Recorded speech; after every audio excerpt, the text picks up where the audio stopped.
Madame la Première ministre, j'ai posé une question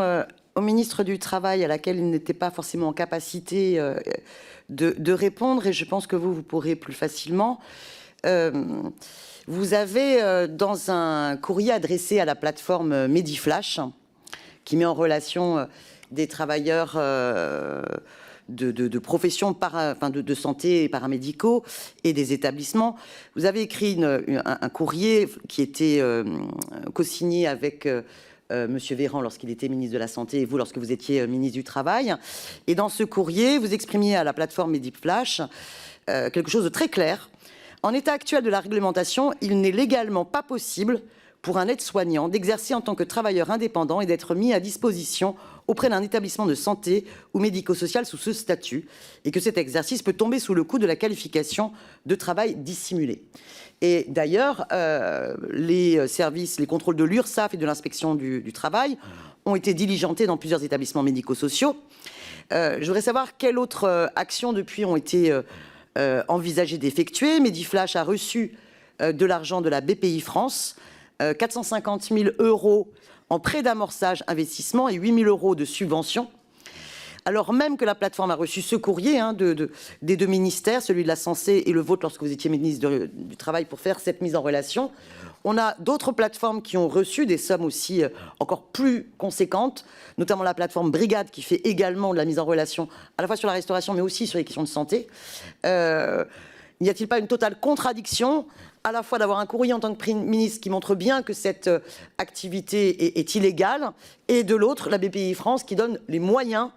au développement de ces plateformes? Qu'avez-vous à répondre là-dessus? Alors, d'une part, je vous remercie de citer cet exemple, parce que ça montre que, contrairement à ce que vous avez l'air de sous-entendre, on n'est pas aveuglément convaincu que toutes les plateformes de mise en relation exercent leur activité dans le cadre qui s'impose.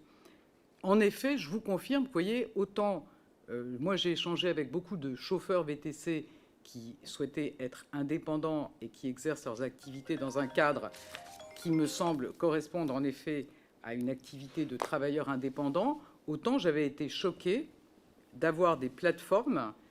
qui mettaient en relation des aides-soignantes avec des hôpitaux pour exercer une activité prétendue indépendante. On voit bien qu'une aide-soignante, je pense qu'on espère tous en tant que potentiel patient, que l'aide-soignante exerce son activité sous le contrôle des médecins. Donc on voit qu'on a un lien de subordination.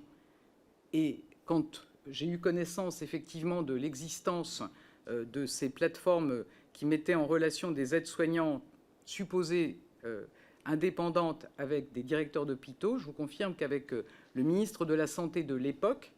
nous avons donné instruction aux hôpitaux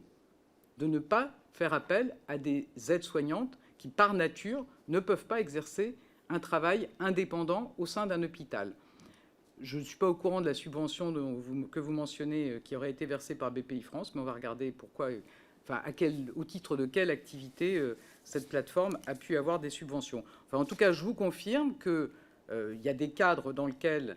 je pense qu'on peut faire le choix d'exercer son activité sous forme de travailleur indépendant, et que le cas des aides-soignants ne peut pas rentrer dans ce cadre, puisqu'il y a clairement l'existence et même la nécessité d'un lien de subordination. Donc on voit que c'est un détournement du statut et donc c'est illégal.